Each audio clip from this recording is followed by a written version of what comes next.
Sometimes the most painful betrayals don't come from lies or affairs, but from the silence of someone you love, sitting in a room full of laughter, feeling completely alone.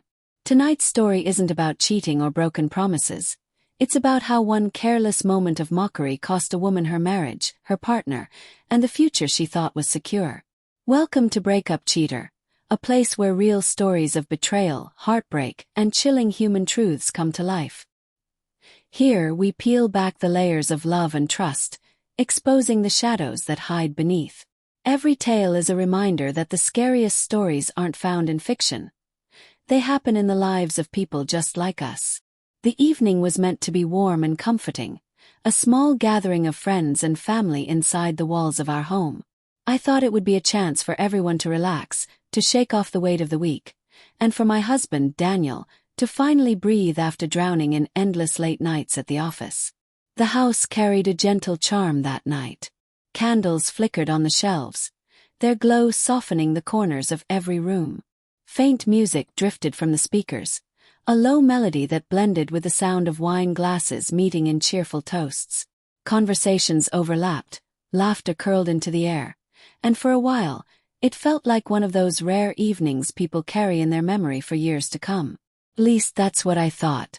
As the night unfolded, a small circle of us gravitated toward the living room. It began the way most light-hearted evenings do. Old stories resurfaced, inside jokes made their rounds, and small embarrassments from the past were shared in the name of nostalgia.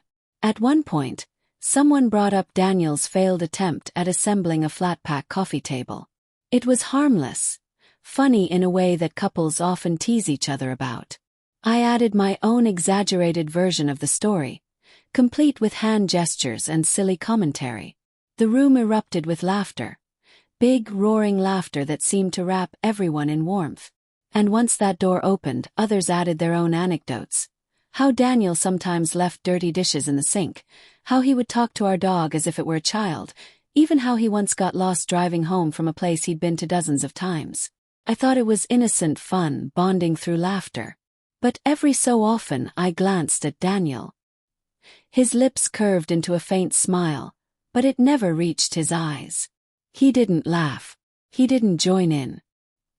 He sat quietly, his presence oddly detached, like an island in the middle of a sea of noise. Something in me stirred, an unease I quickly smothered. I told myself he was tired or maybe just distracted. I kept entertaining the crowd. By the time the night ended, guests trickled out with warm hugs and goodbyes. The house slowly grew quiet again. That's when I noticed Daniel wasn't there. He hadn't come back to the circle. He wasn't in the kitchen. He wasn't anywhere.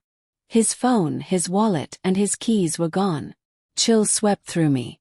I dialed his number, but the call went straight to voicemail. My chest tightened, but I told myself he just needed air, just needed to clear his head.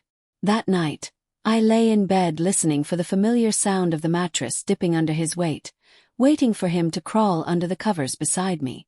Morning came, but he didn't. Instead, I woke to a message on my phone. It wasn't angry. It wasn't emotional. It was heartbreakingly calm. Daniel wrote that he was tired, not of work, but of being the punchline. He was exhausted from always being the one people laughed at, from having to smile while others diminished him. What hurt the most, he said, was that I hadn't defended him. I had joined them. That night, in a room full of voices, he had never felt more alone. I read his words again and again, each line slicing deeper. I hadn't meant to wound him. I thought it was harmless. I tried calling him over and over, but the silence was louder than anything I'd ever known. 2 days later, I came home from work to find a moving truck in our driveway.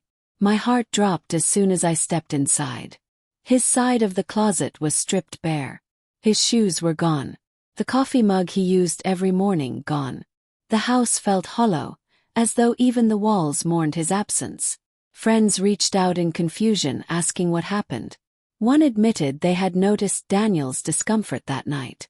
Another told me with quiet sadness that as Daniel left he whispered, "This isn't home anymore." That night wasn't the cause of everything. It was only the final crack in a foundation that had been crumbling silently for some time. The pain had been building in him, and I never noticed. I thought our jokes were playful. I thought we were close. But I hadn't seen the distance growing until it became permanent. In desperation, I wrote him a letter. Not a text, not an email, but a handwritten note. I poured out every ounce of regret, apologized for the ways I had failed him, begged not for reconciliation, but for a chance to tell him that he mattered, that he was never a joke to me. I mailed it and waited. Weeks turned to months. No response ever came. Instead, one day an envelope arrived. Divorce papers. No yelling, no dramatic closure. Just the cold formality of signatures. I sat on the couch we had once picked out together, pen in hand, and signed them. The house was quiet, suffocatingly quiet, and every corner seemed haunted by memories that no longer belonged to me.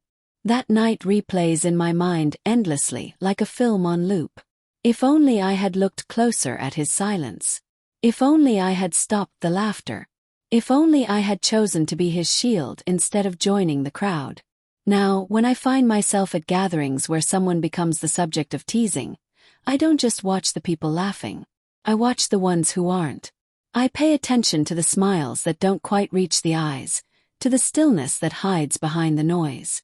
And I think of Daniel, the man who never mocked me, who never made me feel small, the man I failed when he needed me most. It's easy to laugh when everyone else is laughing. But sometimes a smile hides a wound we can't see. Daniel didn't leave because of one night. He left because years of quiet hurt were ignored until silence became his only answer. If tonight's story left you with something to think about, remember. Pay attention to the ones who don't laugh, because their silence may speak louder than anything else.